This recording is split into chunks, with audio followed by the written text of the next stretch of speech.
Last week, we went over Jesus explaining how the love of God and neighbor really is the purpose of life. It's the ultimate commandment.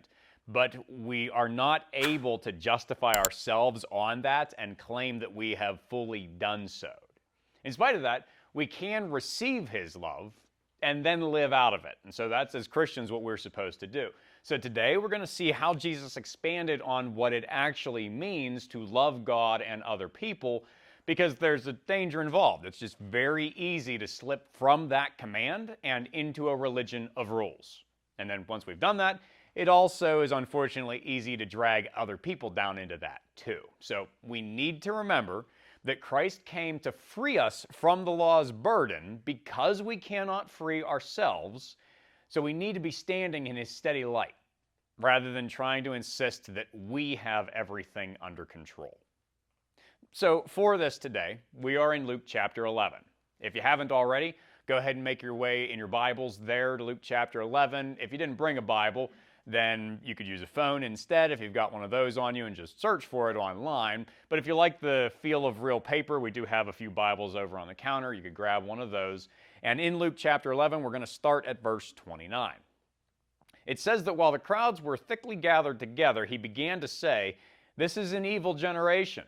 It seeks a sign. No sign will be given to it except the sign of Jonah, the prophet. For as Jonah became a sign to the Ninevites, so also the Son of Man will be to this generation. The queen of the south will rise up in the judgment with the men of this generation and condemn them. For she came from the ends of the earth to hear the wisdom of Solomon, and indeed a greater than Solomon is here. The men of Nineveh will rise up in the condemnation and judgment with this generation and condemn it. For they repented at the preaching of Jonah, and indeed a greater than Jonah is here." So the crowds are gathering to Jesus again, and what they want is not explicitly stated in this passage, but just through what we have gone through, it's pretty obvious what they wanted. They wanted miracles. That's what they have been going to Jesus for a few different reasons, of course. There are some people who are really suffering, and they want some type of healing or deliverance from Him. Now, there were some other people who probably just wanted to be fed, because by this point He had already performed the miracle of feeding the 5,000, and so they may be hoping for something similar. That is perhaps a little bit more selfish, maybe not the right word, mundane maybe is. But it's also understandable because they're living at a time where food is a lot harder to come by, and so if somebody being able to provide for them, they would want that. On top, there were a few other people who wanted proof of Jesus' claims. They wanted Him to do something that would convince them that He was the Messiah. And that is especially clear in a passage in Matthew that kind of discusses this same thing. He makes that point. But Jesus, in what we've just read, He's expressing a problem with everybody's motives, but especially that last group that wants the proof. Because as we've talked about multiple times, Jesus didn't come to perform miracles. That wasn't actually the goal of His ministry. They were proof. They were the evidence of the authority of His message. That was the most important thing. And because He's gotten more and more of that word out, the miracles are winding down by this point. There will still be a few more that are presented in the Gospel of Luke, but they become much less frequent than Jesus' teaching. And even the ones that He does perform, He uses them to make a point against His legalistic opponents. And that's what these comments are setting up for. Because the proof they wanted was more than what He had already provided. They were treating Him like a magician, basically, somebody who would perform for their amusement at their command. And so you have people who either basically want wishes to be granted or signs to be performed that would suit what they thought was appropriate. That it would be their program rather than God's. He's not going to oblige that. And that's still a good lesson today for Christians and for non-Christians.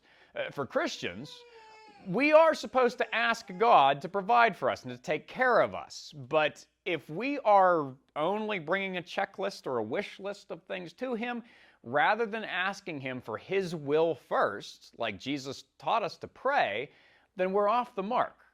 We're supposed to be putting the kingdom above all, God's will above all. And so we do need to be mindful of that at all times, that we're not just coming to him for what we can get out of him, but for the glory we can offer him, because we have nothing else. And then, for those who are not believers, they need to understand this lesson for when they want to say something along the lines of, I'll believe in God if he proves his existence to me by speaking to me directly. You won't hear too many people who will say that just in those exact words, but it's the idea that they're shooting for, is that they're going to establish a certain pattern of things that it's the only thing that's good enough for them, really just so they can make an excuse. And so anybody who's doing that, they do need to understand he doesn't have to conform to any human desires. He's done enough to show everyone what we need. He's given the sign of Jonah, which is really two things. Because again, Matthew and Luke, they're similar, but they cover things from different angles. This is an example of that. Because here in Luke, what Jesus is talking about is what also goes along with the wisdom of Solomon, which he mentions in the same breath here. It's teaching. That's the sign of Jonah, that those who ignore Christ are missing out on the best message available, because that had been what Jonah brought to Nineveh, to let them know that they were condemned and their city was going to be destroyed unless they repented.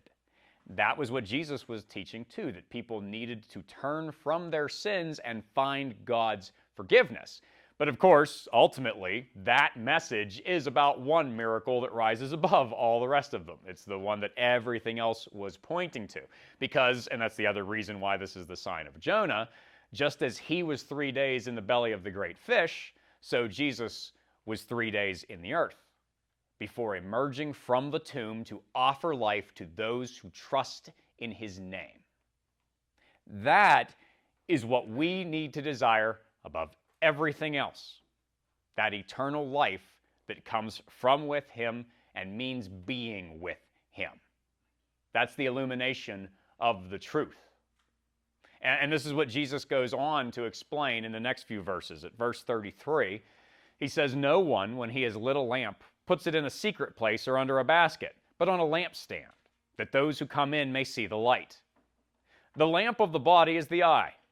Therefore, when your eye is good, your whole body also is full of light. But when your eye is bad, your body also is full of darkness. Therefore, take heed that the light which is in you is not darkness. If then your whole body is full of light, having no part dark, the whole body will be full of light, as when the bright shining of a lamp gives you light." Now, this is a little bit of a tough passage, but that's what we're here for, right, is just work through these things. And part of what makes it difficult is there's a few double meanings at play. And starting at the very beginning of it, with the comment about not hiding the light. Because, again, more going from what Matthew has to say about this, we generally think that's about Christians sharing their faith rather than keeping it to themselves. And that is. And that's what this passage is talking about. But that's kind of the secondary meaning. Because what Jesus is saying here in the first place is that God has not hidden the secret of salvation. That's who owns the house. That is who has lit the lamp. He does want people to find it. That means they have to look for it, which is the purpose of the eye, right? Except for when things have gone like really badly, like if you have a nasty injury or you're getting surgery, the eye is the only way, so to speak, that light enters the body. It's the only way it's supposed to get in, and so that it can be sensed and processed. So if you have a bad eye, that leaves you stumbling in darkness and fear.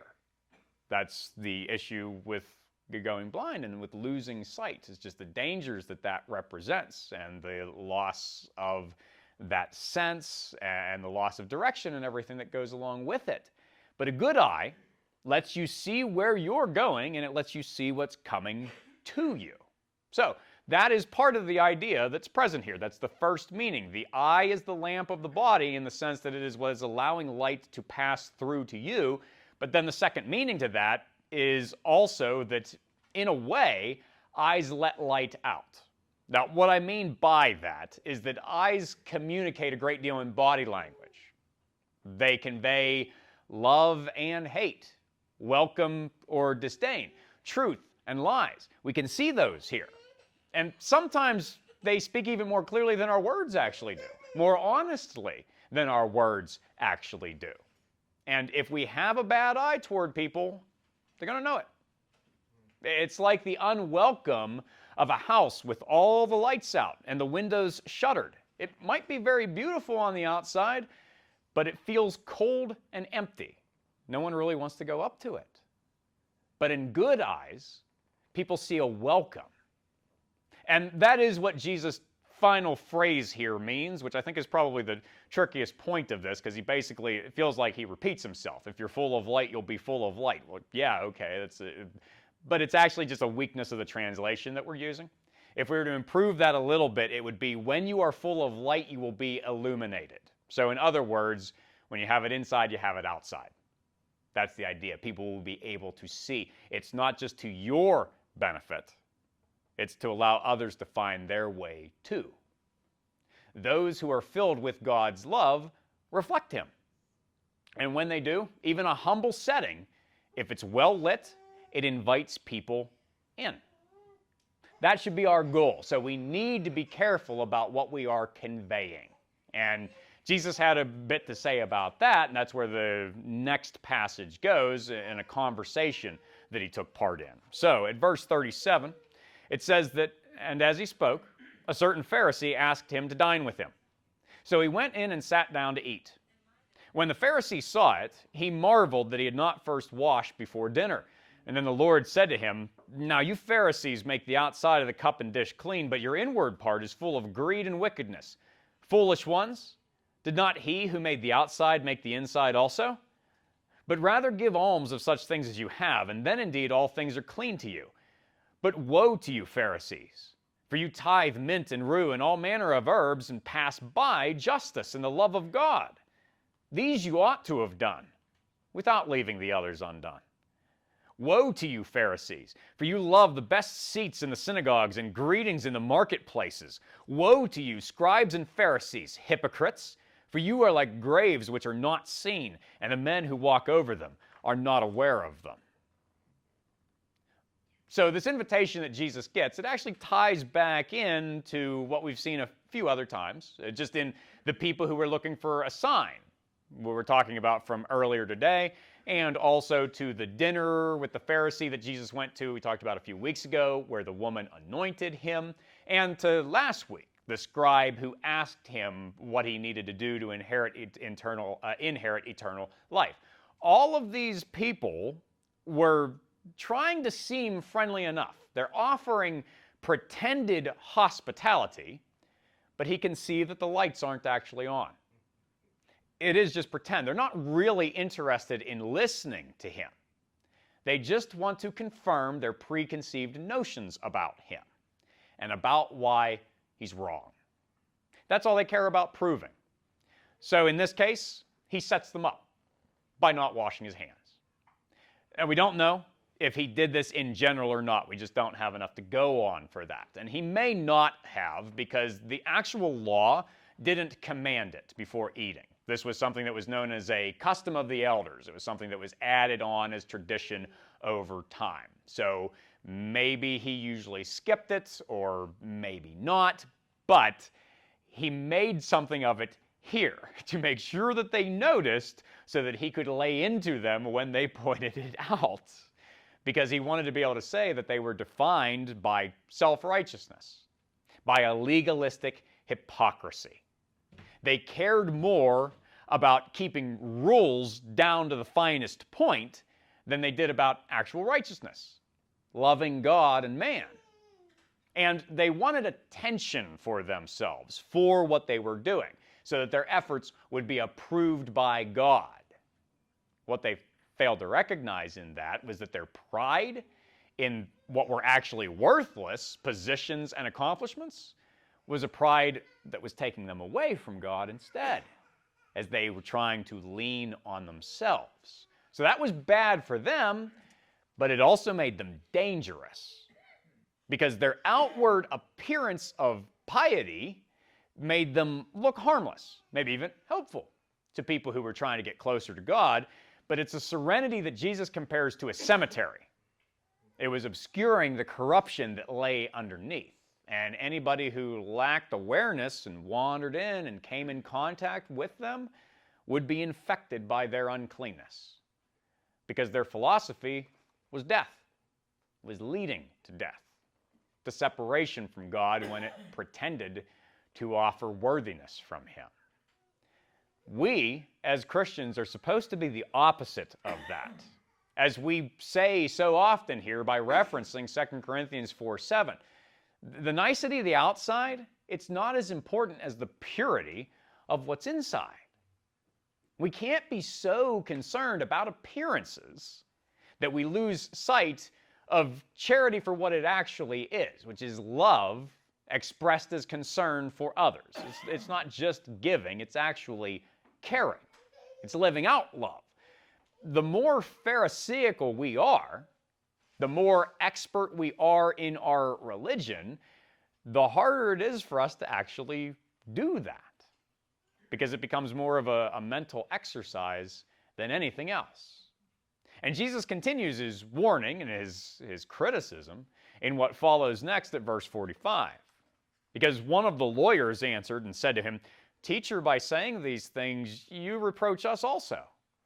And he said, "Woe to you also, lawyers! For you load men with burdens hard to bear. You yourselves do not touch the burdens with one of your fingers. Woe to you! For you build the tombs of the prophets, and your fathers killed them. In fact, you bear witness that you approve the deeds of your fathers. For they indeed killed them, and you build their tombs. Therefore the wisdom of God also said, I will send them prophets and apostles, and some of them they will kill and persecute, that the blood of all the prophets, which was shed from the foundation of the world, may be required of this generation, from the blood of Abel to the blood of Zechariah, who perished between the altar and the temple. Yes, I say to you, it shall be required of this generation. Woe to you, lawyers, for you have taken away the key of knowledge. You did not enter in yourselves, and those who were entering in you hindered." And as he said these things to them, the scribes and the Pharisees began to assail him vehemently and to cross-examine him about many things, lying in wait for him and seeking to catch him in something he might say that they might accuse him. So this lawyer, he thinks he's helping because he recognizes that he has a similarity to the Pharisees that Jesus is speaking these warnings to. He doesn't recognize that that means the criticism is for him too, in spite of Jesus already mentioning the scribes in passing. So instead, he interrupts to suggest that Jesus is accidentally insulting the whole room. Well, yeah, that's the point. So Jesus doubles down here and just says that they are also they're just as bad. They teach this multitude of rules, but offer no true salvation. Just a burden of guilt, at least for other people, while they themselves try to track down essentially loopholes so that they can use those. And as the prophets' tombs prove, their blindness is actually just a sign of what they consider to be enlightenment. It's just them thinking highly of themselves. What they were saying by building these monuments was, if only I had been there, I would have stood up for them. I would have been right there in the gap for the prophets. But they're building these tombs to celebrate the fact that the prophets died, so they're kind of celebrating the fact that their ancestors killed them. That's one of the things that Jesus is talking about here. It's a little bit of a messy way of thinking. But along with that, and even worse, is that they were attacking Christ, who was the greatest prophet of all. And so what would they have actually done if they had been alive in those days? The same thing they were doing now. They were their father's sons. And after all was said and done, after the crucifixion and the resurrection, those tombs were going to be the monuments of their failure. That would be what was left to remember. So let's not make the same mistakes. Christians are, unfortunately, too often known for offering self-help and rules. And there are ways to make improvements, and the rules do help to approach those improvements, but that's not what is needed. What people need is mercy. That is what we are supposed to provide. And the life that we then live because we have experienced mercy is meant to be one of gratitude, not of worthiness, not of earning it and proving that we deserved the blood of Christ. That's what we're falling into if we make it all about just how religious we can be. But we know, if we will remember it, that all we can actually earn on our own is death. So we should be led by that to thankfulness for life, and it should remind us that we are not better than anybody else. We have to see ourselves as capable of the type of errors that the Pharisees and scribes made if we're to have any hope of avoiding them. To remember that we have been given the key of knowledge in the gospel of Christ. If we obscure that by pointing at ourselves instead of Him, we're locking people out of heaven. Now that door, they have to decide whether they'll walk through it or not. But don't be the reason they can't even try. For the scribes and Pharisees, though, in the time of Jesus, the mask is now off. The hostility between them and Him is completely in the open. There won't be any more civility.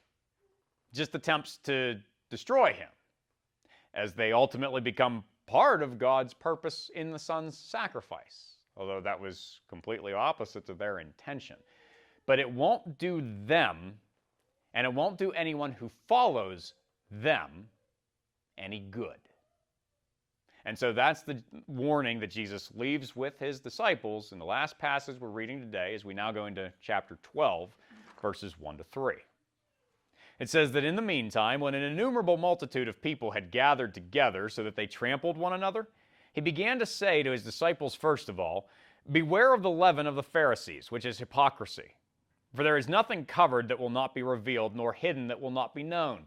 Therefore, whatever you have spoken in the dark will be heard in the light, and what you have spoken in the ear in inner rooms will be proclaimed on the housetops." In spite of the animosity of the most religious people of the time, Jesus was still gathering the crowds. The message of the kingdom was still going out to the multitudes, and it still is now. As Jesus' followers, and we continue to carry this message to the world today, what He's saying that we still need to apply is that we have to avoid hypocrisy in doing so. Because like leaven, it doesn't take very much. Just a little bit spreads to the whole loaf. So if we are pretending at perfection, our flaws are going to be uncovered. And then the damage is going to be multiplied because it's going to cut so much against what we were pretending to be. So we just have to be honest about our own need for Christ's grace instead. And then from there, we're supposed to pursue actual righteousness, not just ritual, not just, again, the appearance, so that what we have inside will actually be worth sharing. Our reliance on Christ needs to be what people see. That's it. And it needs to be what we actually do, even when we think no one is watching. So I know for many people, and maybe there's somebody who is here or who watches this, where the hypocrisy of Christians has been part of what's keeping you from Christ. And my hope would be that if you're with us, that you see something different here. Because we're not perfect. That's the point.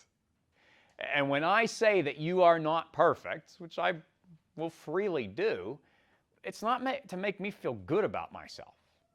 I can't feel good about myself because of anything having to do with you. I don't feel good about myself for anything having to do with me. I only do because of what's been done for me. I want you to find the light of Christ that Christians have been illuminated by. Understand, you can't rely on your own accomplishments. You can't force God to give you more than He already has. You just need to accept the truth that Jesus died to take away the penalty of your failings, which is what He did for us. And you need to trust in Him to gain the promise of sharing in His resurrected life forever, which you can have just by asking for it. And that's another thing that people tend to stumble over is how simple that seems to be. But it is that simple because it's his gift. You're not paying for it. You're not earning it. It's not about you. It's about him. So I hope you will let him do that today, that you won't let anything else hold you back, finally. Now for Christians, I want to say that I'm grateful for your devotion because I know, I can see that here, the devotion that there is to God's love. We just always need to stay on track, right? To keep taking in the light. So some of the things that I've said here today could maybe be kind of challenging, and they're supposed to be, but they're not supposed to drive you to despair and to feel like, oh, what's wrong with me because I messed up again. We're always going to do that. This is about awareness. This is about growth. This is about knowing that Jesus is always holding you up, so let him lift you higher. And remember that religion without love is empty and dark, and following rules is not the same as being thankful. So be thankful. If you're worried that you might be building that facade of your own accomplishments, go ahead and pull it down, because truth's going to be laid bare anyway. It'll be less painful if you can do that yourself. And don't hide the grace that you have been given. Stay focused on what Christ has done to give you a well-lit home, and then just open the door. Let that light shine on others so they can find his welcome too.